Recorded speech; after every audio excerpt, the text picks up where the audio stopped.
Selamat sore teman-teman semua. Assalamualaikum warahmatullahi wabarakatuh. Akhirnya ketemu lagi ya di acara sore ini, acara webinar kita ketiga. Jadi 4, 3, 2, 1, stay focused and stay tuned.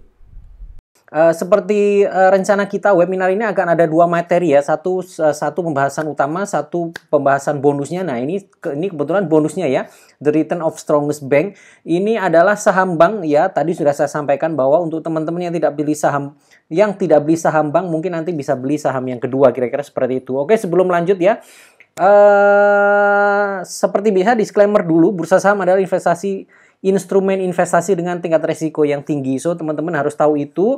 Untuk itu harus manage risiko dengan baik. Teman-teman harus paham, terutama yang baru-baru ya.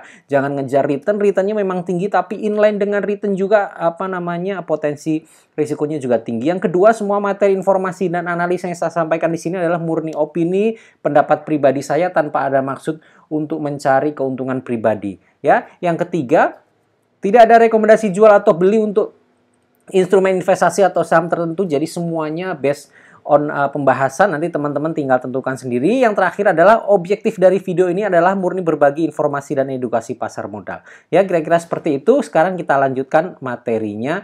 Apa itu The Return of Strongest Bank? Itu bank apa sih sebenarnya? Oke, kita lanjutkan. Fakta untuk dipertimbangkan. Banknya tentu bukan ini ya teman-teman, nanti main tebak aja, ini bukan ini. Ini bank yang di 50, tentu teman-teman sudah tahu ya siapa bank yang di 50. Coba teman-teman lihat ya, ini fakta untuk dipertimbangkan. Jadi seperti mungkin teman-teman sudah hafal ya dengan cara saya menyampaikan sesuatu, memaparkan sesuatu, saya mulai dari saya tarik mundur dulu hal-hal yang melatar belakangi ya. Pemikiran kita untuk memilih saham ini tuh dari mana. Jadi dari hal-hal ini pola pikirnya kita mulai. Ini ada bank yang bisnisnya sudah gagal. Menurut saya gagal. Kenapa? Coba teman-teman lihat. Dari tahun 2015 sampai tahun 2020, net loss terus. Ini kebetulan karena LK-nya kan LK semesteran ya. Saya tidak bisa LK tahunan karena 2020 baru keluar yang LK semester. Jadi supaya gampang disamakan, supaya gampang di-compare ya, saya pakai yang semester. Kalau teman-teman tanya, Mas saya tampilan begini dari mana? Banyak sekali yang tanya, ini tampilan dari iPod Indo Premier ya. Saya sih bukan nasabah iPod, saya bisa buka karena memang iPod tuh ada fitur gratisnya. Nanti saja ya, setelah webinar selesai nanti saya kasih tahu di grup cara aksesnya, itu gampang sekali. Bisa lihat hal-hal seperti ini, bisa lihat materi data-data seperti ini itu gratis. Oke. Sorry teman-teman ya, gangguan ya. Mungkin internetnya di sini nih. Ya, jadi ini fakta untuk dipertimbangkan. Bank ini bank gagal. Teman-teman lihat sendiri ya, pada saat sampai dengan semester pertama tahun 2015, dia mencatatkan rugi 103 miliar. Lalu ruginya membengkak. Ruginya mengecil, ini kan membaik ya. Ruginya naik lagi, 2020 kehajar Covid naik lagi. Jadi ini apa? Ini bisnisnya sudah gagal gitu loh ya. Bisnisnya ini memang sudah gagal. Kondisinya sudah seperti ini. Ini memang bisnisnya sudah tidak bisa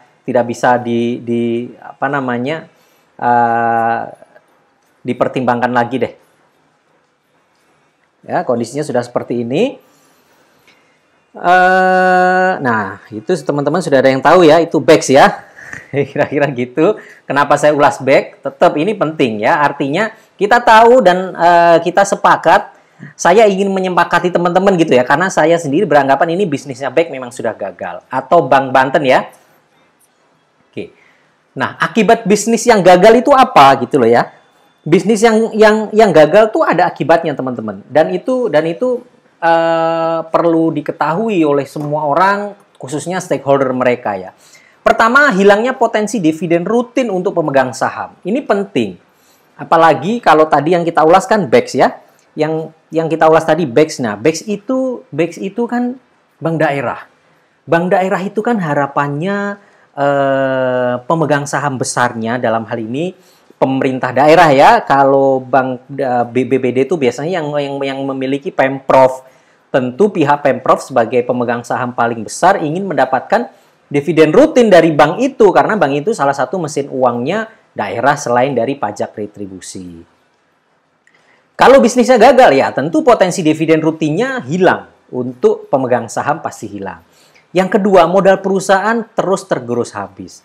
Teman-teman, bisnis yang gagal itu ya, kalau standar akuntansinya ya, teman-teman mungkin untuk yang benar-benar belum memahami konsep akuntansi, setiap kali mencatatkan kerugian ya, teman-teman, bisnis itu kalau mencatatkan kerugian, setiap kali catat rugi itu di akhir tahun, pada saat tutup buku itu kan ada net atau profit loss ya. Net atau profitnya itu akan dipindah untuk membalance neraca. Itu dipindahnya kemana? Dipindahnya ya ke laba atau rugi ditahan gitu namanya. Itu posisinya di equity. Dia akan mengurangi atau menambah equity. Kalau perusahaan itu rugi terus, artinya apa? Artinya modalnya habis lama-lama. Ini teman-teman lihat ya di sini ya. Pada tahun 2015, modalnya BEX itu masih 533 miliar. Ya, 533 miliar. 2016 turun tinggal 119 miliar. 2017 naik tinggi ini karena ada RI ya. Karena ada right issue saat itu. Tambah modal kan, modalnya naik. Lalu berangsur-angsur turun lagi. Tahun ini tinggal 450 miliar. Nah, kalau akhir tahun nanti rugi 200 miliar, modalnya tinggal 200 miliar. Kalau tahun depan rugi lagi, 200 miliar lagi, habis tuh uangnya. Jadi itulah akibat bisnis yang gagal ya. Modal perusahaan yang terus tergerus habis. Modal itu kan punyanya pemegang saham sebenarnya kan. Perusahaan kan menjalankan saja. Modal itu punya siapa? Punya pemegang saham yang dulu disetor. Habis. Oke, yang ketiga, dalam jangka panjang bisa mengurangi kualitas layanan kepada pelanggan. Tentu ini sangat penting ya. Ya, apalagi bank ya, bank kalau modalnya nggak cukup kan ngeri teman-teman. Nanti udah nggak ada cash, orang mau tarik uang harus 3 hari sebelumnya. Orang tarik uang nggak bisa, depositonya di freeze. Ini mengerikan sekali. Seperti kasus akhir-akhir ini yang terakhir kemarin kan Bank Bukopin ya. Bank Bukopin kan sempat problem ya, tapi setelah RI membaik karena ada penambahan modal. Jadi yang ketiga ya, akibat bisnis yang gagal itu dalam jangka panjang tentu bisa mengurangi kualitas layanan kepada pelanggan. Nah, kalau kualitas layanan kepada pelanggan mulai terganggu, lama-lama pelanggan sudah nggak ada kepercayaan. Nggak ada kepercayaan ya pelanggan lari, customer lari, nasabah lari, bisnis makin hancur. Gitu ya. Yang keempat adalah mengurangi kepercayaan para pemegang saham, baik publik maupun pemegang saham besar. Selain nasabahnya nggak jelas, pemegang saham juga makin nggak confidence ya. Lama-lama dia, gue cabut aja lah, jual saham aja lah, sahamnya di dump ke market aja lah atau apalah. Nah, itu berentetan tuh akibat bisnis yang gagal. Yang terakhir adalah jika ini perusahaan negara atau pemerintah, baik pemerintah pusat maupun pemerintah daerah misalnya, maka bisa menimbulkan potensi masalah hukum dan atau politik ya. Teman-teman mesti tahu ya. Kalau perusahaan itu rugi terus. Kalau itu perusahaan pemerintah, teman-teman tentu sepakat pasti nanti akan diseret-seret ke politik atau ke hukum. Udah pasti. So, jadi apa? Jadi konsekuensi dari BEX yang kayak begitu tuh berentetan bisnis yang gagal itu mengerikan menurut saya buat Pemprov Banten ya. Apalagi setiap 5 tahun dinastinya berganti, kekuasaan berganti, ya itu repot sekali lah. Ya, sekarang saya lanjutkan ya. Oke, jalan cerita penyelamatan. Setelah gagal, ternyata ada jalan cerita penyelamatan nih. Apa jalan ceritanya? Nih ya.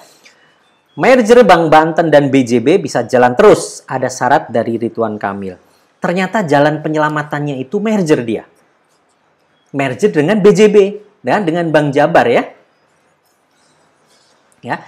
PT BP Jabar akan menyampaikan laporan atas perkembangan proses uji tuntas. Jadi setelah kondisi BEX seperti itu, ya, setelah kondisi BEX gagal, bisnisnya gagal, rugi bertahun-tahun, kemudian kalau saya nggak salah yang berkuasa kira-kira gitu ya, yang berkuasa di Banten itu saat BEX diakuisisi atau saat Pemprov Banten mengakuisisi waktu itu Bank Pundi ya, kemudian namanya dirubah menjadi Bank Banten. Saat proses berjalan sampai sekarang itu kekuasaannya sudah berpindah ya. Waktu itu gubernurnya saya lupa, masih Ibu Atut kah atau sudah pindah ke Rano Karno. Kemudian sekarang juga sudah pindah lagi. ya. Dan itu beda mereka. Dinastinya dinasti yang berbeda. Jadi yang sekarang gubernur yang sekarang dia tahu problemnya Bank Banten ini. Pertama, sebagai pemegang saham, Pemprov Banten sudah tidak mendapatkan dividen rutin seperti yang dia dapatkan dari Bank Jabar. Itu problem. DPRD-nya sering protes saat rapat kerja. DPRD Banten sering protes bahwa ini Bank Banten gimana, ngeri. Kalau kemarin kita selalu dapat dividen rutin, kita naruh uang sekian triliun sebagai modal, kita dapat dividen rutin. Sekarang kok nggak dapat? Itu. Nah, atas dasar itulah yang saya tahu kemudian inisiatif dari Gubernur Banten, Pak Wahidin Halim ya, menghubungi Jawa Barat, bagaimana mungkin nggak kira-kira Bank Banten ini merger kembali ke Bank Jabar. Nah, itulah yang saya bilang itu cerita penyelamatan ya, cerita penyelamatan dari Bank BEX ya ke BJB. Nah, sekarang kita lihat lagi nih. Nah, syarat dari BJB. Saya sudah pelajari ini ya,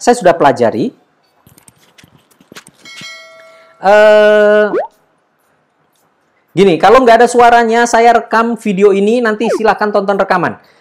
Saya anggap kalau yang protes 1-2, yang lain bisa nonton rekaman ya, jadi terus saya lanjutkan ya. Oke, kemudian syarat dari BJB, jadi gini, saat itu tuh bukan masa lampau yang terlalu lama, sebenarnya Juli Agustus kemarin. Jadi ya baru-baru kemarin ya. Pihak Jawa Barat itu mereka mengadakan rapat juga, termasuk dengan pihak Banten juga diundang tentang uji tuntas atau due diligence ya.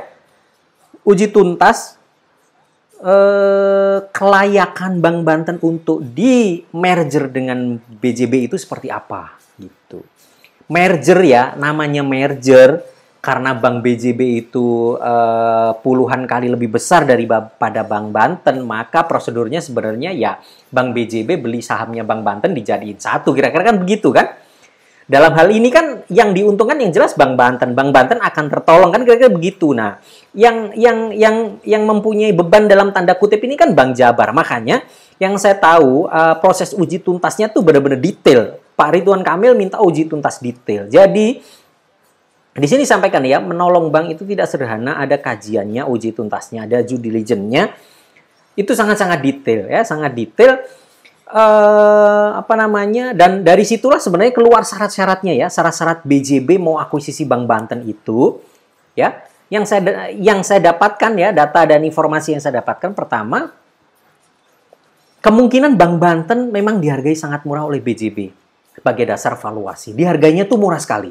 Jadi nanti saat di merger tuh gini teman-teman, nanti pemegang saham Bank Banten itu otomatis kalau dia di merger ke BJB, buat teman-teman yang pegang BEX, nanti BEX-nya pindah ke BJBR. Enak kan? Ya enak menjadi BJBR BEX-nya. Tapi masalahnya, teman-teman pegang BEX-nya harga berapa?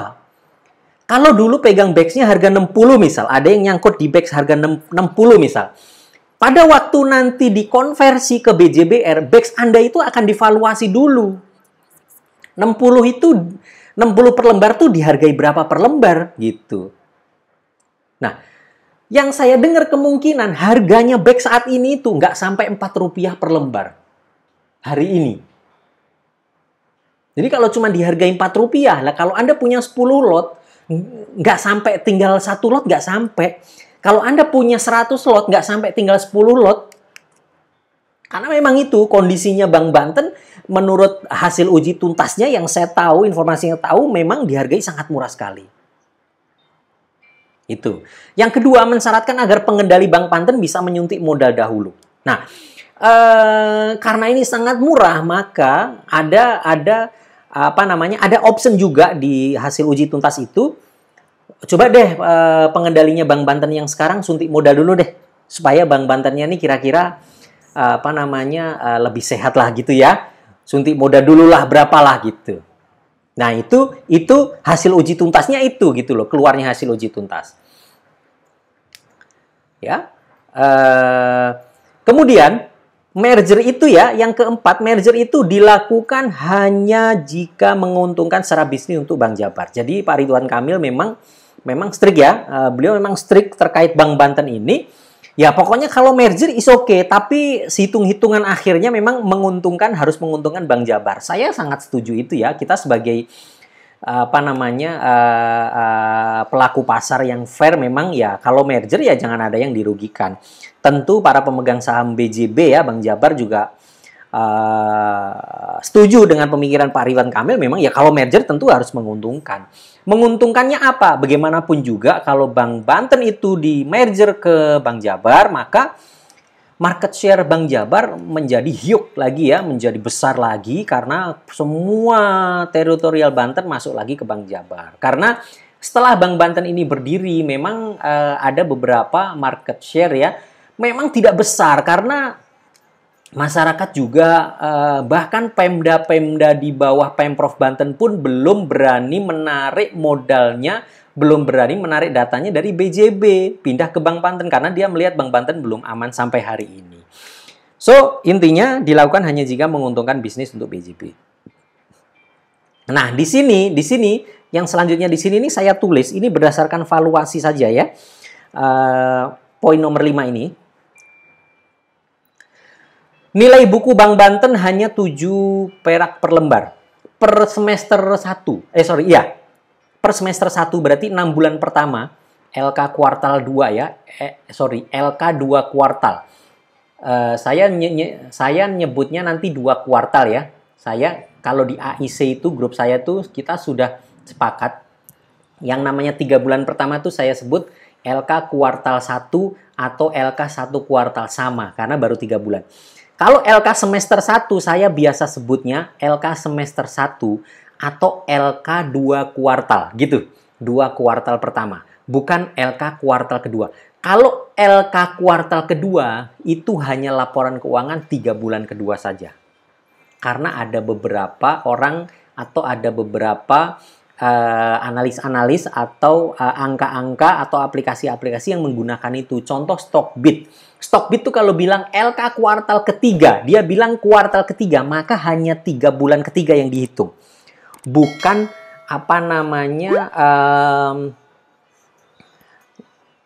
bulan pertama sampai bulan ke-9 gitu, bukan. Nah, kalau bulan pertama sampai ke-9, mereka sebutnya 9 bulan gitu ya, 9M gitu. Saya juga begitu nanti, 3 kuartal atau 9 bulan. Nah, kembali ke sini. Jadi LK semester 1 atau LK 2 kuartalnya BEX atau Bank Banten hari ini, nilai bukunya cuma Rp7 per lembar. Rp7 per lembar. Halo buat teman-teman yang nyangkut harga 70, sebenarnya ya. Saya ya cukup berempati ya, kalau saya dulu sih cuan gede di BEX. Bagaimanapun juga uang teman-teman itu sebenarnya tinggal 1/10-nya. Ini ya kita say sorry. Itu kalau Bank Banten dihargai 1 kali nilai buku. Tapi perusahaan yang rugi parah itu kan jarang sekali dihargai 1 nilai buku. Dihargai 1 PBV itu jarang. Dihargainya berapa? Ya mungkin separuhnya kali. Makanya tadi Bank Jabar ya, BJB sangat wajar kalau menilai si Bank Banten ini hanya dinilai berapa tadi? 4 perak aja gitu ya. Itu ya layak lah kalau memang si harga seperti itu. Ya. Nah, BJB sendiri catatan penting hanya berada di valuasi 0,9 kali nilai buku. Lah, BJB saja yang dividen rutin, laba tumbuh terus, bisnis bagus, dihargainya cuma 0,9 nilai buku. Lah, BEX masa layak dihargai 1? BEX mah dihargai setengah mah udah bagus. Jadi memang nilai buku BEX tuh antara 3 perak lah. Kalau buat saya sih 3 lah. Jadi makanya dari kemarin kalau ada yang jual di Rp2 atau Rp3 di nego, mungkin saya mau tuh beli BEX tuh. Kalau di atas itu udah kemahalan. Ya, nah itu terkait dengan BEX ya. Artinya apa? Kesimpulannya adalah BEX ini bisnisnya gagal. Pemprovnya udah pusing, bingung, dia mau menyelamatkan uang Pemprov yang ada penempatan dana di situ di Bank Banten sebagai dana oleh pihak ketiga DPK ya, mungkin sebagai disimpan dalam bentuk deposito atau apapun, itu nilainya hampir 2 triliun dana Pemprov Banten, dan dia mau selamatkan itu. Gimana supaya Bank Banten ini untung? Akhirnya dia merger dengan BJB. Nah, BJB sekarang kasih syaratnya begini. Nah, kita lihat lagi nih ceritanya nih, jalan ceritanya nih. Ini jalan cerita lanjutan. Jalan cerita lanjutan ternyata ya, September kemarin ada keterbukaan informasi BEX mau di reverse stock RSS ya, bukan rumah sangat sederhana ya, tapi reverse stock split. Kalau SS kan stock split ya, 1 lembar jadi 10 lembar. Kalau reverse stock split ya sesuai namanya reverse ya, kebalikan dari stock split. 10 lembar jadi 1 lembar gitu. Ini keterbukaannya ya, kira-kira nih kalau teman-teman baca silakan baca, nanti slide-nya juga saya kasih. Kesimpulannya kira-kira pada saat awal September itu pihak BEX mengeluarkan keterbukaan informasi ke bursa, ke semua investor bahwa BEX akan melakukan reverse stock split atau sahamnya dilipat-lipat. Ini model Bakri ya. Itu. Jadi nanti teman-teman yang punya saham BEX 10 lot menjadi tinggal 1 lot. Gitu. Punya 100 lot tinggal 10 lot. Kira-kira dibagi 10 karena rasionya itu 10. Ini ya. Nah, nih saya gedein ya. Nih. Sebagai tindak lanjut di informasi bahwa MI itu merencanakan untuk melakukan penggabungan nilai saham. Penggabungan nilai saham itu namanya reverse stock split. Dengan rasio setiap 10 saham lama menjadi 1 saham dengan nominal yang baru. Jadi sahamnya dilipat-lipat gitu. Ini nilai nominalnya. Pokoknya kira-kira begitu. Terus, waduh Mas S, rugi dong. Ya, secara teoritis sebenarnya nggak rugi. Kenapa nggak rugi? Karena lotnya kan dipotong, tapi harga sahamnya naik. Misal harga saham BEX sekarang berapa? Harga saham BEX kan sekarang 50 ya. Ya kan? Nanti setelah RSS, setelah reverse stock split, harga sahamnya menjadi 500. Harga saham menjadi 500. Tapi, nah ada tapinya nih. Harga saham tahu-tahu naik menjadi 500, tapi lot Anda berkurang. Jadi at the end sebenarnya harga marketnya tuh sama. Cuman sudah pasti nih ya, sudah pasti kalau kondisi BEX seperti ini, nanti setelah RSS 500 tuh, tek di 500, akan ARB berkali-kali, auto reject bawah, nggak habis-habis. Kemungkinan besar balik lagi ke harga 50 ya. Nanti kalau sudah reverse stock ini berjalan, ya ini sudah jalan nih teman-teman. Rekam kata-kata saya nih ya, kira-kira ya. Pokoknya nanti BEX kalau sudah jalan nih hari pertama menggunakan harga baru 500, serut, langsung ARB, nggak habis-habis ARB-nya sampai nanti berhenti lagi di 50, nggak laku lagi. Jadi nanti buat teman-teman sekali lagi ya, kita berempati juga, yang punya 100 lot tahu-tahu nanti tinggal 10 lot, harga sahamnya tetap balik lagi ke 50. Kok gitu Mas S? Iya, karena secara valuasi memang nilai bukunya tuh tinggal 4 rupiah teman-teman ya. Akhirnya suntik modal lagi. Nah, setelah RSS apa? Setelah RSS ya, setelah bulan September itu ada keterbukaan informasi tambahan ya. Ada kebetulan informasi tambahan, ternyata setelah RSS nanti Bank Banten mau RI lagi. Dia mau suntik modal lagi. Ya, suntik modal lagi. Nih ya, nih teman-teman baca nih. Yang paling penting ya, poin pentingnya adalah jumlah saham yang diterbitkan itu 60 miliar lembar. Nih, 60 miliar lembar. Ya, 60 miliar lembar. Nominalnya Rp50. Padahal harga nominal saham yang saham lama, nominal saham lama nih, liatin teman-teman ya, 1000 dan 180. Saham seri A-nya malah 1000 ya. Nah, ini nanti jalan ceritanya nih dilusinya 90% nih. Mau total sahamnya BEX yang lama itu 60 miliar juga yang sekarang. Yang sekarang kan totalnya 60 miliar. Nanti setelah RSS dia tinggal 6 miliar. Sahamnya tinggal 6 miliar. Setelah tinggal 6 miliar, ada RI lagi sebanyak 60 miliar. Rasionya tuh besar sekali. Satu saham lama mendapatkan 10 saham baru. Artinya dilusinya 90% lebih. Jadi apa? Jadi ini kalau RI ini nanti jalan, BEX tuh menganggap Bank Banten yang sekarang tuh modalnya udah habis. Tinggal dianggap 10% saja. Nanti diisi modal lagi. Dilusi. Jadi apa? Jadi ini memang confirm Bank Banten yang sekarang itu udah dianggap habis saja. Karena dia mau RI lagi, dilusinya sekian banyak. Nah, yang menjadi pertanyaan saya selanjutnya nih. Ini tadi ya, sorry, ini udah ya. Suntik modal lagi. Nah, yang menjadi pertanyaan saya, BEX ini jadi merger nggak ke BJB? Kalau teman-teman baca news terakhir sekarang, ternyata ya pihaknya BEX, pihaknya Bank Banten tuh ngomong bahwa oke, opsi merger kayaknya nggak jadi deh, kita mau RI saja. Ada yang bilang begitu. Tapi informasi yang saya terima juga, enggak. Mereka itu RSS, mereka suntik modal memang dalam rangka memperbaiki struktur permodalan dulu supaya nggak dihargai receh banget oleh Bank Jabar. Kita tunggu saja. Tapi yang pasti kesimpulannya adalah ini hanya opsi positif untuk Bank Jabar. Ya, ini kesimpulan pentingnya di sini. Hanya opsi positif untuk BJB, ya.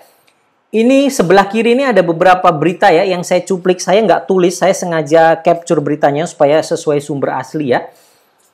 Nah, ini yang ngomong nih, yang atas nih yang ngomong orang BJB. Kami mendengar Pemprov Banten mau menyuntik modal, baguslah. Mungkin informasi ini masuk dalam proses pembahasan uji tuntas. Sampai sekarang masih belum selesai. Ini berita di sekitar bulan September.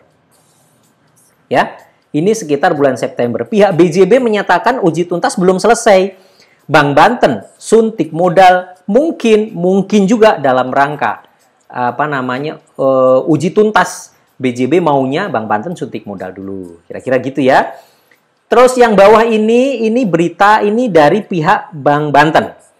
Ya. Ya.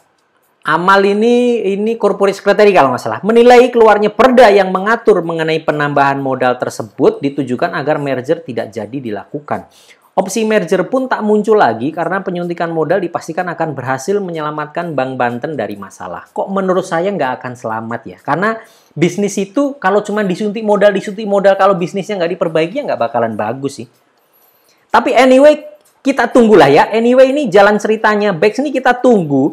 Tapi yang pasti adalah hanya opsi positif untuk BJB. Artinya apa? BJB tinggal dapat bagusnya saja nih. BEX perbaiki struktur permodalan, tambah suntik modal terus. Bagus juga buat BJB. Kenapa? Karena BJB tinggal dapat bagusnya nanti. Ya, teman-teman saya kasih tahu. Saya sengaja tidak kasih di sini karena kalau saya kasih di sini materinya terlalu panjang. Teman-teman bisa buka laporan keuangannya BEX semester 1. Itu total kredit yang disalurkan kira-kira sekitar hampir 6 triliun, 5,8 triliun. NPL NPL gross itu sekitar 7%. Ya, jadi kalau 7%, 7 kali 5,6, let's say lah 7 kali 6 lah ya. 7 kali 6 itu kan 42 ya, berarti 420 miliar tuh NPL yang bermasalah. Lah kalau disuntiknya udah 1, sekian triliun suntik modal, ya sudah modalnya itu nanti yang NPL gede itu tinggal pencadangan aja, potong cut, udah sehat kan? Sudah nggak ada kredit macet, kira-kira begitu. BJB maunya kayaknya begitu, yang saya baca begitu. Jadi apa? Poinnya memang BJB itu minta yang pokoknya yang positif sajalah buat Bank Jabar. Kalau nggak menguntungkan nggak mau gitu ya. Ini nih catatan-catatan saya nih. RI masif ini wujud perbaikan permodalan Bank Banten, ya, bukan wujud perbaikan bisnis. Menurut saya ya memang RI itu penambahan modal itu hanya wujud perbaikan permodalan. Perbaikan bisnis ya salah satu memang penambahan modal, tapi kan banyak hal di luar itu yang harus diperbaiki. Masalahnya ini bisnis bank yang susah, rumit. Kedua, Hasil dari proses uji tuntas kelihatan mensyaratkan Pemprov Banten suntik dana dulu. Nah, ini yang saya baca seperti itu. Yang ketiga, penyakit Bank Banten ada pada bad debt warisan dari Bank Pundi. Yang tadi saya sampaikan ya. Penyakitnya memang di situ. Masih ada kredit macet. Saya nggak tahu kenapa dulu main hajar aja ya. Nah, itu urusannya Pemprov Banten lah. Dengan inspektorat, dengan apa. Mestinya ini diaudit nih. Kenapa dulu serampangan akuisisi perusahaan yang memang parah sekali kondisinya. Yang keempat, tim baru di Banten belum cukup mampu memperbaiki bisnis dengan cepat. Kelihatan sekali ya, udah 5 tahun nggak bagus-bagus. Jadi untuk opsi BCB adalah ambil dalam kondisi yang relatif sehat, khususnya permodalan atau tidak sama sekali. Yang saya baca seperti itu. Ya, ambil dalam kondisi sehat atau nggak sama sekali. Pokoknya yang terbaik buat BCB. Oke ya. Yang terakhir, Bank Banten belum akan membaik dari sisi bisnis hanya dengan suntik modal. Ini tadi saya sampaikan ya. Oke, kira-kira begitu. Itu cerita dari Bank Banten ya. Untuk BCB, hubungannya apa? Hubungannya dengan BJB. Jadi saya mau angkat BJB bahwa ada potensi besar dari Bank Banten. Either nanti mau diperbaiki dulu atau gimana. Tapi kalau jadi merger, itu memang baik buat BCB. Apalagi ini modalnya mau disuntik lagi oleh pengendalinya. Oke, selanjutkan ya. Nah, itu tadi cerita Bank Banten. Sekarang ada cerita lagi. Potensi merger BPD Syariah. OJK berikan lampu hijau rencana merger unit usaha syariah di BPD. Jadi teman-teman, bank syariah seluruh Indonesia itu kan Pemprov itu kan punya BPD ya, bank apa. Itu kan mereka punya bank syariah, punya bisnis syariah. Ya. Punya bisnis syariah ya. Ini berita terakhir nih, rencana merger berlanjut. Kalangan Bank Pembangunan Daerah berkomitmen untuk melanjutkan rencana merger unit usaha syariah mereka ke dalam satu entitas yang kuat, menyusul realisasi merger yang sudah lebih dulu dijalankan oleh Bank BUMN. Rencana merger UUS itu unit usaha syariah, ya. Unit usaha syariah BPD telah bergulir sejak 2016, bahkan sejak 2016, ya. Ini merupakan alternatif cara untuk melakukan pemisahan atau spin-off lini syariah BPD secara bersama-sama tanpa perlu melakukan secara mandiri menjadi anak usaha bank umum syariah. Gini teman-teman, saya kasih tahu. OJK itu kasih tenggat waktu ke semua BPD seluruh Indonesia. Tahun 2023 nanti, tenggat waktu 2023 1 Januari kalau nggak salah, semua unit usaha syariah BPD harus keluar dari induknya. Harus spin-off, ya, harus spin-off. Kalau spin-off, dia tidak bisa menjadi UUS. Nggak boleh. Dia harus menjadi bank. Bank BPD Syariah, bank apa. Nah, sekarang mayoritas anak-anaknya BPD itu, bahkan even Bank DKI pun anaknya tuh belum menjadi Bank DKI Syariah, tapi baru unit usaha. Nah, kalau unit usaha, mereka mau spin-off menjadi bank tuh biayanya gede. Modalnya sekian, sekian, punya kantor segala macam, dan itu berat. Nah, ini solusinya, daripada masing-masing bank itu bikin bank syariah berat, udah unit usahanya keluarin aja, gabungin aja jadi satu menjadi bank syariah gitu. Ini mengemuka lagi setelah kemarin BRIS dan teman-teman tuh berhasil. Mereka juga mau lakukan khusus untuk BPD syariah seluruh Indonesia. Saya lanjutkan ya. Oke. 13 UUS dan 1 BUS. BUS itu Bank Umum Syariah. 13 UUS ya. Nih lihat ya. Gambar-gambarnya di sebelah kanan sini. Nah, ternyata kebetulan yang sudah menjadi bank syariah itu baru BCB. Baru anak usahanya BJB. Namanya Bank BJB Syariah. Nah, yang saya baca, informasi semuanya saya baca. Nanti kalau ini di merger semuanya akan dimasukkan ke Bank BJB Syariah. Karena yang sudah siap baru BJB Syariah. Kira-kira begitu. Jadi yang lainnya nanti gampang, tinggal numpang aja masuk ke BCB, peraturan OJK sudah terpenuhi karena sudah di spin off gitu. Yang diuntungkan siapa? Yang diuntungkan tentu Bank BCB ya, karena dia nanti punya BCB Syariah yang jaringannya luas sekali seluruh Indonesia bahkan. Punya. Kira-kira seperti itu. Ya, memang sahamnya BCB di BCB Syariah juga mungkin tetap ya, karena nanti menjadi besar pun kan sahamnya kan dibagi-bagi kan. Tapi keuntungannya kan market share-nya menjadi lebih besar. Jadi bank ini bisnisnya akan cepat kenceng gitu loh. Tentu secara konsolidate di LK-nya BJB menjadi sangat besar nanti pendapatannya. Nah, ini ada 13 ya. Ini yang saya kasih logonya mungkin tidak sampai 13, tapi datanya itu baru ada 13 UUS yang siap ya, dan 1 BAS. Jadi di seluruh Indonesia, BPD yang punya syariah baru BCB.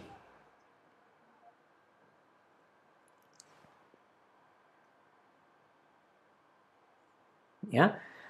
Proses merger Bank Syariah BUMN dimulai sejak penandatanganan proses merger Bank Syariah BUMN yang BRIS itu ya, dimulai sejak penandatanganan penggabungan bersyarat pada awal pekan lalu. Lantas bagaimana kelanjutan rencana merger unit usaha syariah Bank Pemerintah Daerah, bla bla bla bla. Ketua Tim Pemisahan sekaligus pengurus Asosiasi Bank Pembangunan Daerah Asbanda Hanawijaya mengatakan, akhir pekan lalu sudah digelar rapat pembahasan kelanjutan rencana merger UEB. Dari hasil rapat itu, kata dia, sebagian besar menyetujui meneruskan rencana tersebut. Nah, kita tunggu saja. Mudah-mudahan hasilnya bagus, mudah-mudahan segera ada berita di CNBC. UUS seluruh Indonesia akan di-merger menjadi di bawah BCB. Nah, itu kalau udah ada berita begitu, kencang sekali tuh BCB. Ya, pasti kencang sekali. BCB tuh hari ini baru 0,9 kali ya PBV-nya ya, jadi masih murah ya. Kira-kira itu potensi kedua di BCB ya. Saya lanjutkan ya. Nah, jadi tadi the strongest bank itu ya BCB ini, maksud saya kira-kira gitu ya. Jadi saham kita pertama nih BCB. Oke, saya sekarang evaluasi BCB. Ini capaian 8M. 8M ini maksudnya 8 bulan ya. Oke, saya lanjutkan ya. Nanti saya break sholatnya setelah ini selesai. Karena ini tinggal sedikit lagi. Tadi ada yang pesen, Pak, jangan bahas bank dong, Pak, riba. Yes, kalau untuk... Makanya tadi dari awal saya sudah bilang ya, untuk teman-teman yang tidak beli saham bank, tidak perlu khawatir. Nanti ada yang kedua. Yang kedua, nanti ada saham non-bank. Itu bisa dibeli dan kita bahas. Tapi tentu karena yang ikut webinar ini ada yang beli saham bank, ya kita tentu sama-sama hormati ya. Kita juga bahas. Yang tidak beli saham bank sebenarnya kalau mau simak sih bagus-bagus aja, menambah pengetahuan ya. Menambah pengetahuan, siapa tahu nanti Bank BJB Syariah di IPO, kan kira-kira begitu. Jadi teman-teman tetap update pengetahuan. Oke ya, saya lanjutkan ya. Bank BCB, capaian 8M. 8M ini 8 bulan. Ini laporan keuangan yang sudah saya dapatkan. Kebetulan yang di IDX baru sampai semester 1 atau 6 bulan pertama. Saya sudah dapat 8 bulan pertama. Bulan September saya belum dapat, belum rilis juga di Bank Jabarnya. Jadi sementara ini saya ambil yang capaian sampai 31 Agustus.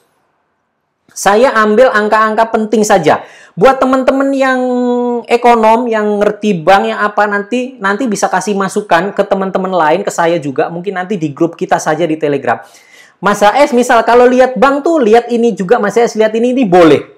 Tapi saya tidak bisa terlalu detail juga, karena keterbatasan waktu ya. Kita tidak bisa bedah LK terlalu detail. Ini saya kasih angka-angka pentingnya saja. Pertama, pendapatan bunga. Pendapatan bunga tuh sales lah ya, kalau di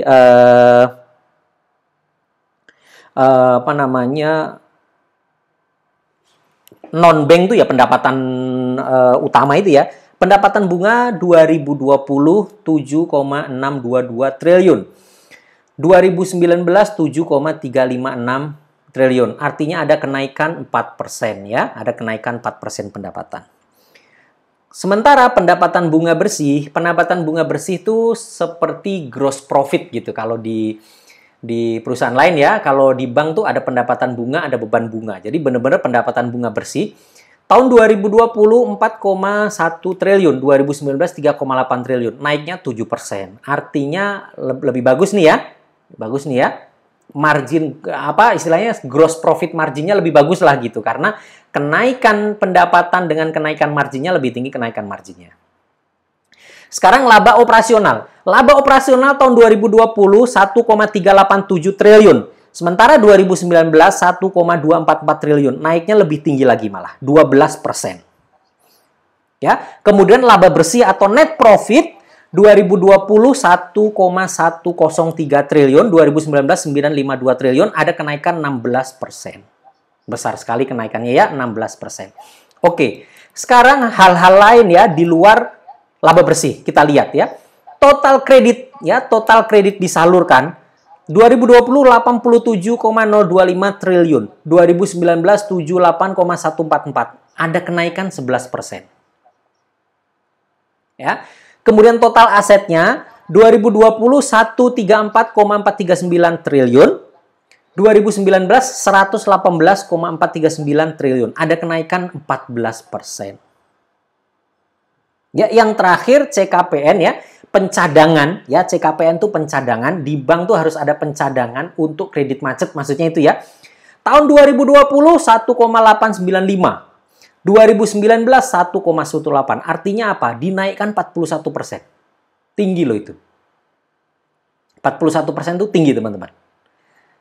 Artinya apa? Ini luar biasa sekali nih. Semuanya naik ya. Laba bersih saja naik, padahal CKPN-nya sudah dinaikin gitu loh. CKPN tuh teman-teman, ini kalau di LK ini, biaya pencadangan. Itu saja naik. CKPN-nya sudah dinaikkan 41%. Sekarang kita lihat ya. Nih ya, rasio CKPN ya. Rasio CKPN ini maksudnya pencadangan terhadap total kredit ya. Tahun 2019 CKPN tuh hanya 1,72% dari total kredit. Jadi kredit yang kira-kira dianggarkan nih kalau kreditnya macet atau apa gitu loh, cuman 1,72. Ya. Lalu tahun 2020 ya, 2020. Oke. Anyway, kita lanjutkan lah ya. Jadi yang luar biasanya dari Bank Banten semuanya naik ini, ya. Lihat ya, rasio CKPN-nya tahun 2020 itu naik ya. Dari 1,72% dinaikin sama dia 2,18%. Jadi pencadangannya memang sudah dinaikkan. Dari total kredit pun sudah naik. Yang terakhir NPL-nya ya.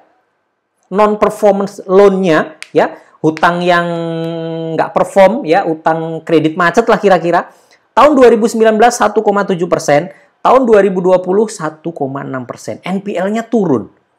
Ini gila nggak ini bank ya? Maksud saya, dalam kondisi pandemi, NPL-nya turun. Nah, luar biasa lah ini ya. The strongest. Ya, ini bank kuat yang comeback ya. Mudah-mudahan harganya comeback juga ke 2.500 lah atau ke 3.000. Oke ya, ini catatan saya nih ya. Catatan saya terkait dengan Bank BJB. Atau industri bank secara keseluruhan pada saat ini ya. Pertama, hanya 4 bank yang mempunyai kombinasi kenaikan pendapatan dan laba bersih. Ya, catatan saya hanya ada 4 bank di IHSG itu yang mempunyai kombinasi, ada kombinasinya. Kombinasi kenaikan pendapatan. Jadi pendapatan naik, laba bersih juga naik, yaitu cuman BCA, PNBN. Nanti kalau saya salah dikoreksi ya, nanti teman-teman cek lagi. BJBR dan BRIS. Hanya 4 ini ya. Catatan kedua saya, BRIS menempati posisi pertama pertumbuhan. Artinya pertumbuhan laba bersihnya, BRIS itu pertama dari keempat bank ini. Tapi ada tapinya. Tapi dengan catatan kinerja 2019 BRIS itu jeblok banget. BRIS itu kenapa 2020 kelihatan naiknya tinggi net profit year on year? Karena 2019 dia jeblok banget. Teman-teman liatin BRIS. 2018, 2017 itu masih baik-baik aja dia. 2019 anjlok banget. Nah, kalau 2020 itu baik-baik saja, kesannya tuh kan bagus banget kan karena dari anjlok parah. Itulah kondisinya BRIS. Sebenarnya BRIS tuh performnya biasa-biasa aja. Teman-teman lihat ROA, ROE-nya saja lah. BRIS tuh masih tipis. Profitability BRIS tuh masih tipis banget itu perusahaan. Cuman karena 2019 itu jeblok, jadi kelihatan bagus. Nah, BJBR beda. Nih ya, yang ketiga. Profitability BRIS masih jauh di bawah BJBR. Jauh banget. BRIS itu kalau nggak salah ROE-nya cuma 4%. BJBR itu dengan capaian hari ini, ROE-nya kalau nggak salah di atas 16%, 17%. Jauh. BJBR itu sudah di atas BTPS sudah profitability-nya, ya.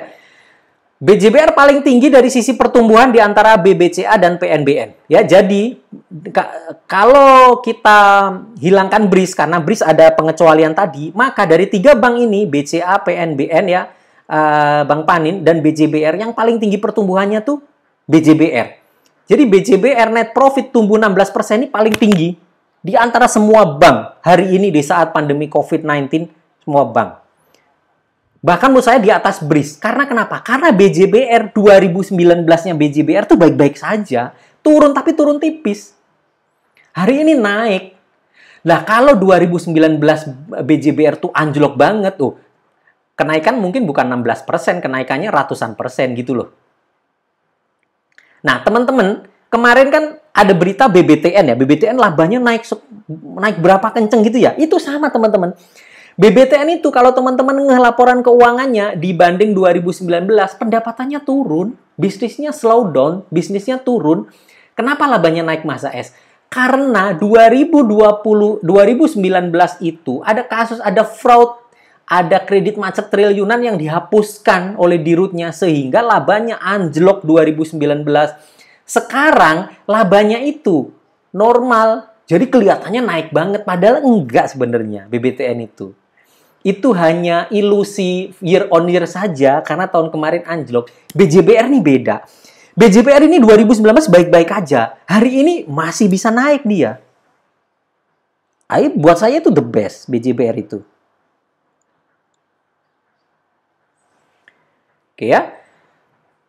Potensi pertumbuhan kinerja lebih besar lagi di masa depan pasca pandemi COVID-19. Yes, ya karena pandemi aja BJBR kayak gini, maka potensi pertumbuhannya ke depan tentu jauh lebih bagus ya. Ya, dengan tadi ya nanti mungkin BEX kalau mau merger tambah besar lagi. Bank syariah itu BBD Syariah kalau merger lebih besar lagi. BJBR ya makin tinggi. Oke ya, kira-kira begitu ya. Itu paparan saya mengenai BJBR ya, mengenai BJBR teman-teman. Jadi sudah tahu semua ya kondisi BJBR bagaimana. Mungkin yang selama ini belum sempat pantau, khususnya teman-teman yang beli saham bank sekarang tahu ada potensi BJBR. Oke. Ya, sekarang saya menggunakan konsep growth ya. Sekarang kita hitung valuasinya. Kita hitung valuasinya ya. Teman-teman lihat net profit di sini ya. Ya, ini ada revenue, gross profit, operating profit, net profit. Ya, ini kecil-kecil nggak apa-apa ya, net profit ya. Tahun 2014 ya, semester 1 476 ya, naik terus. Ini growth, ini namanya perusahaan growth nih, naik terus ya. Kira-kira naik terus. Pendapatannya juga naik terus. Dia sempat naik tinggi di 2018, kemudian slow down ya, sempat slow down 2019, sekarang naik lagi. Nih, teman-teman lihat ya, perhatikan. Dari 2019 ke 2020 pada semester 1. 2019 semester 1 kan 800 miliar labanya. Kemudian semester 1 2020 807. Kenaikannya tipis banget. Nggak sampai 1%. Cuman 7. Sampai dengan Agustus kenaikannya langsung 16%. Berarti sudah ada perbaikan. Mungkin kemarin berat banget saat pandemi awal-awal tuh dari bulan Maret sampai bulan Juni tuh kepukul banget BJBR. Setelah lewat itu, setelah mulai Juni, Juli, Agustus kenceng lagi, labanya naik tinggi. Jadi nanti teman-teman nih prepare aja nih ya, teman-teman saya kasih tahu nanti saat LK kuartal 3 rilis, BJBR itu newsnya laba BJBR naik sekian-sekian, sahamnya tuh naik. Nah, sekarang waktunya beli. Kira-kira begitu loh simpelnya. Ya. Ini konsep growth ya. BJBR ini adalah perusahaan growth investing ya. Dia perusahaan growth karena labanya growth terus, pertumbuhan pendapatan naik, asetnya juga naik. Itu menggunakan konsep growth. Sekarang valuasinya. Ya, ini valuasinya. Ini ada Excel-nya. Nanti Excel-nya juga saya kasih rumus-rumusnya bagaimana supaya teman-teman tahu ya. Karena perusahaan growth pendekatan saya menggunakan PEG. Ya, PEG mungkin harganya kok tinggi sekali ya nggak apa-apa, nanti tinggal di-adjust saja. Oh, 70% dari target misal atau 80% dari target terserah teman-teman. Tapi saya menggunakan PEG. PEG itu simpelnya begini ya teman-teman ya. Ini capaian 8 bulan yang tadi ya. Ini 2020, 2019 ya. Laba bersih naik 18%. Nah, kok tadi kan 16 masa S, kok kenapa ini 18? Gini, konsep saya begini. Kan sampai dengan semester 1, kenaikan kan cuma 1% ya teman-teman ya. Lah, sampai dengan bulan 30 Juni saja, tanggal 30 Juni, kenaikan tuh cuma 1%. Kok sampai 30 Agustus, jaraknya hanya 2 bulan, kok kenaikan profitnya sampai 16%? Artinya apa? Artinya ada recover kondisi bisnisnya selama 2 bulan gitu kan kira-kira? Mungkin COVID-nya sudah nggak terlalu berpengaruh tuh ke nasabah-nasabah dia selama 2 bulan terakhir ini. Nah, September artinya apa? Artinya September lebih bagus lagi dong. Iya kan? Lah kalau sampai 2 bulan saja pertumbuhan 16%, ya, 16 itu kalau dibagi 2 itu 8% loh. Kalau mau fair, kalau mau dihitung pro rate ya, 8% di Juli, 8% di Agustus. Kenaikan 16%. Kalau mau fair, September kasih 8% lagi, maka naiknya 24%. Tapi menurut saya terlalu tinggi. Saya konservatif sajalah ya. Sisa bulan September saya naikkan 2% aja. Jadi tadi 16%, saya naikkan 2% jadi 18%. Ya. Ini estimasi saya ya, estimasi saya kuartal 3 nanti sama-sama kita lihat ya kalau LK keluar, labanya Bank Jabar sekitar segini nih. 1,315 triliun. Ya, jadi ada kenaikan 18%. Ya, laba bersih ada kenaikan 18%. Oke, sekarang kita lock ya. 18%, saya menggunakan harga penutupan kemarin 1050. Ya, pada harga 1050 kira-kira begitu ya. EPS hari ini atau nanti maksudnya pada saat LK keluar ya. EPS-nya tuh kira-kira teman-teman, kira-kira EPS-nya itu nih 136. 136 rupiah per lembar ya. EPS itu kan earning per share ya. 2019 kemarin EPS-nya 115 pada saat 3 kuartal ya, 9 bulan ya. Nanti ya LK keluar ya. Ada kenaikan 18%. Persis ya ini ya. Ini kan tinggal saya bagi jumlah saham beredar saja ini. Nah, PE rasio atau PER-nya ya. Nanti pada saat LK keluar jika benar labanya segini, naik 18%. Menurut saya ini kan cuma saya naikkan 2% saja ini teman-teman sebenarnya dibanding kemarin. Jadi harusnya bisalah capaiannya ya. PE-nya baru 8 kali. Nah, gimana ngitung PEG-nya? Nah, ini target ya. Oke, EPS growth-nya 18%. Nih ya, 18% EPS growth. Maka PE growth ini maksudnya PEG. Rumus PEG itu adalah PE ya, PE dibanding EPS growth. Ya, PE kan 8 dibanding 18. Persennya dihilangkan. Rumus PEG gitu. Menjadi 0,43. Jadi PEG-nya nanti 0,43. PEG-nya BJBR. Sekarang sebenarnya sudah 0,4 sekian karena pertumbuhannya sudah 16%. Teman-teman bagi aja 8 bagi 16 berapa. Kira-kira begitu ya. Tapi karena LK-nya belum keluar, saya naikkan 2% saja. Jadi PEG-nya 0,43. Oke, kalau menggunakan konsep PEG saja 0,43, maka target harganya, target pair-nya tuh menjadi 18. Karena konsep PEG itu gini teman-teman. Konsep PEG, yang bikin PEG itu dia bilang begini. Untuk perusahaan yang bagus, perusahaan yang bertumbuh, perusahaan yang membagikan dividen, pokoknya perusahaan bagus lah ya, yang growth ya. Biasanya, dia bilang biasanya, harga sahamnya harus divaluasi pada pair yang sama dengan EPS growth gitu. Jadi pair-nya itu sama dengan EPS growth. Artinya apa? Artinya pada PEG 1. Kalau PEG-nya ini harus 1, ini kan masih 0,43. Kalau harus 1, berarti angka 8 kan menjadi 18 kan? Karena kalau 18 dibagi 18 kan 1. Maka pair-nya menjadi 18 gitu loh teman-teman. Jadi target pair-nya BJBR itu harusnya 18 bukan 8. Kalau pair-nya 18, harganya 2.441. Gitu. Itu kira-kira begitu. Ya. Jadi targetnya kalau menggunakan PEG 2.441. Oke ya. Kemudian, nah PEG itu ada 2 teman-teman. Ada PEG, ada namanya PEG Dividend Adjusted. Ya, PEG Dividend Adjusted. Itu begini. Konsepnya begini ya. Filosofinya begini. Perusahaan yang terus bertumbuh, EPS-nya bertumbuh itu, harga saham pasti naik. Udah pasti tuh, teman-teman lihat semuanya deh. Mau Sido, mau Cleo, mau apapun lah. Termasuk Bank BCA lah, apalah. Karena dia menggunakan konsep ini. Nah, plus, ada lagi nih yang lebih plus-plus.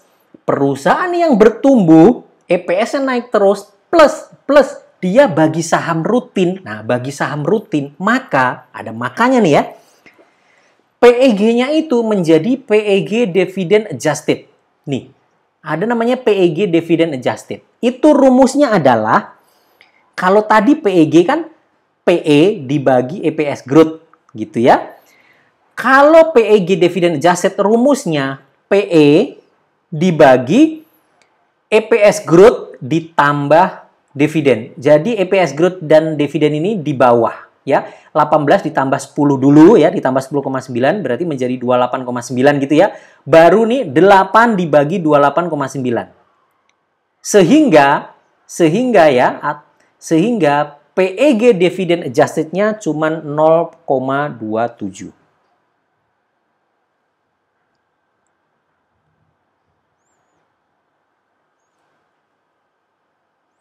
Oke ya. Nah, dengan PEG dividend adjusted, target pair-nya berapa? Target pair-nya ya kira-kira ini nih, 18 ditambah 10,9, 29 kali. Harusnya nih. Kalau valuasinya nih berjalan bener ya, saham-saham Amerika nih ada saham model begini. BJBR itu kan dividennya tinggi-tinggi ya. Udah dia EPS-nya naik terus, dividen tinggi itu harusnya, pair-nya nih harusnya yang layak untuk BJBR, pair-nya tuh 29. Bukan 8. Kalau pairnya 29, harga sahamnya itu 3.932.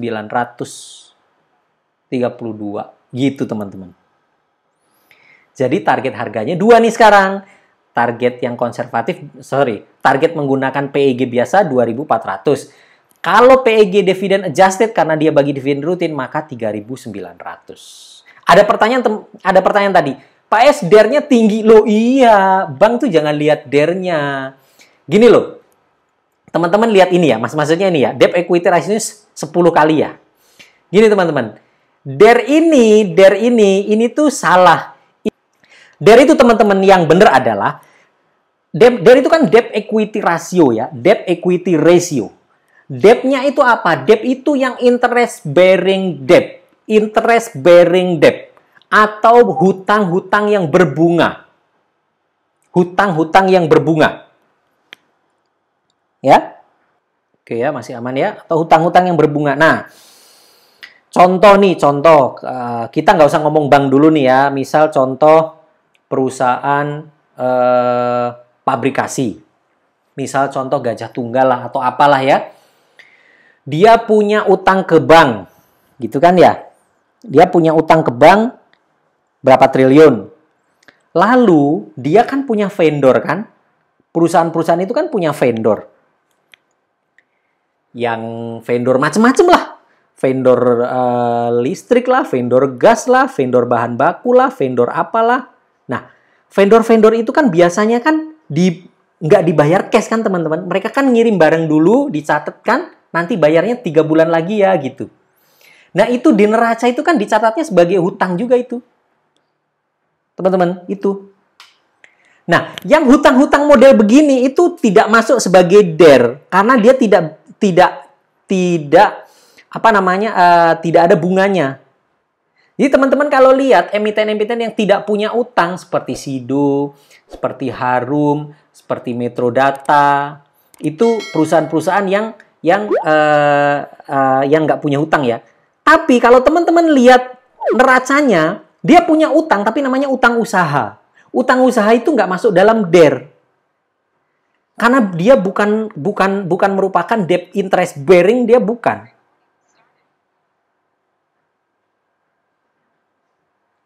Gitu ya. Nah, itu masalah DER. Sekarang kembali lagi ke bank. Nah, bank itu teman-teman, yang dipakai data IPOT itu, DER itu adalah dana pihak ketiga. Dana simpanan nasabah.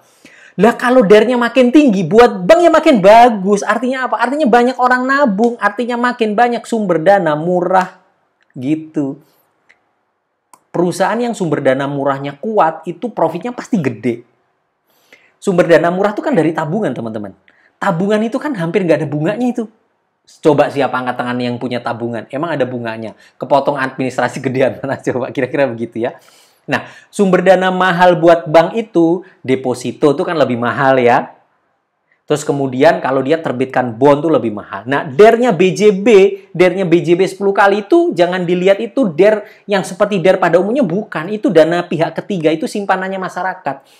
DER-nya BJB itu ada. Nanti teman-teman lihat LK-nya, cari di situ yang namanya obligasi. Karena BJBR itu punya obligasi. Itu saja yang dimaksud dengan DER dan itu kecil dibanding equity-nya kecil. So DER-nya aman. Nah, nanti rasio kecukupan modal segala macam BJBR the best. Teman-teman lihat sendiri juga. Itu the best. BJBR paling bagus. Rasio kecukupan modalnya bagus. Pokoknya rasio-rasio itu bagus semualah, sehat. Ya, saya kembali ke valuasi ya. Ini valuasinya ya. Oke, last but not least ya. Bank BJB dinobatkan sebagai the strongest regional bank. Nah, berita ini muncul jauh sebelum, bukan jauh sesudah, jauh sesudah. Jadi saya susun slide itu yang saya siapkan buat teman-teman itu sudah jauh hari. Saya anggap BJBR itu the strongest bank. Ternyata hari Sabtu kemarin baru muncul nih ada orang yang ngasih penghargaan BJB dinobatkan sebagai the strongest regional bank. Mudah-mudahan besok harga sahamnya nggak terbang dulu supaya teman-teman bisa beli dulu gitu. Jadi nanti video ini akan saya upload ke YouTube. Terserah teman-teman. Kalau teman-teman besok mau akumulasi nih ya, saya mau upload ke YouTube itu berarti besok malam. Jadi teman-teman Senin pagi beli, saya besok malam ini. Selasa kalau naik terserah, mau langsung TP terserah. Tapi ini sudah ada nih, Bank BJB dinobatkan sebagai the strongest regional bank. Ini kemarin. Saya juga baru tahu, makanya saya taruh di paling bawah slide. Ini BJB ya. Ini BJBR. Target saya ya sebenarnya ya. Target saya teman-teman dalam waktu dekat. Kan yang 2000, 3000-an tadi kan itulah ya target setahun lah kira-kira gitu ya. Kalau target saya dalam waktu dekat tuh sebenarnya ini ngebreak area 1100 atau 1200 lah. Pokoknya dia break 1200 langsung ke area ini nih. Nah, inilah 1600 lah. Target terdekat saya 1600 lah akhir tahun ini. Harusnya mudah-mudahan tercapai ini. Kapan ini kencengnya? Nanti setelah LK 3 kuartal keluar tuh. Nanti kalau udah higher high, break harga tertinggi setelah koreksi COVID kemarin ya, itu di sini. Pokoknya dia kalau sudah bisa bertengger di 1200 aman deh ya.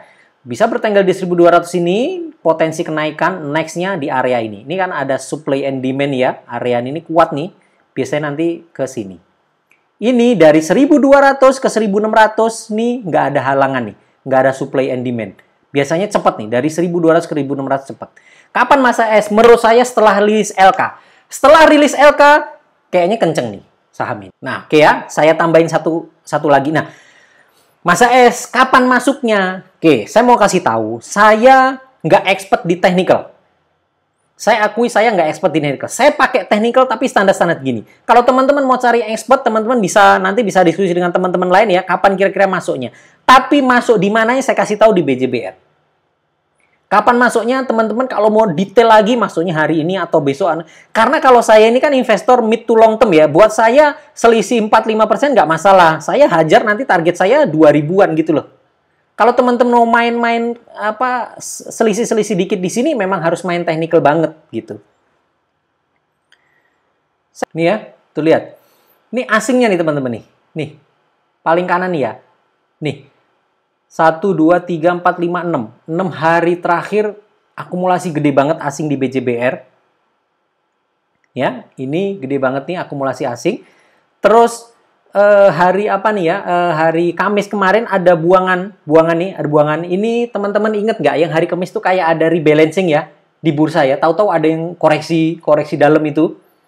Itu ada Wisdom Tree, ada ETF index namanya Wisdom Tree, dia rebalancing porto. BJBR termasuk yang dibuang, jadi ini ada buangan asing. Tapi kemarin asing udah mulai masuk lagi. Sini. Oke teman-teman, itu materi pertama ya. Nanti kita lanjut materi kedua. Sudah jam 3.27. Mudah-mudahan nanti pas ya. Nanti mungkin break aja sebentar 5 menit aja. Nggak usah terlalu lama. Mungkin nanti jam 4:30 kita bisa selesai.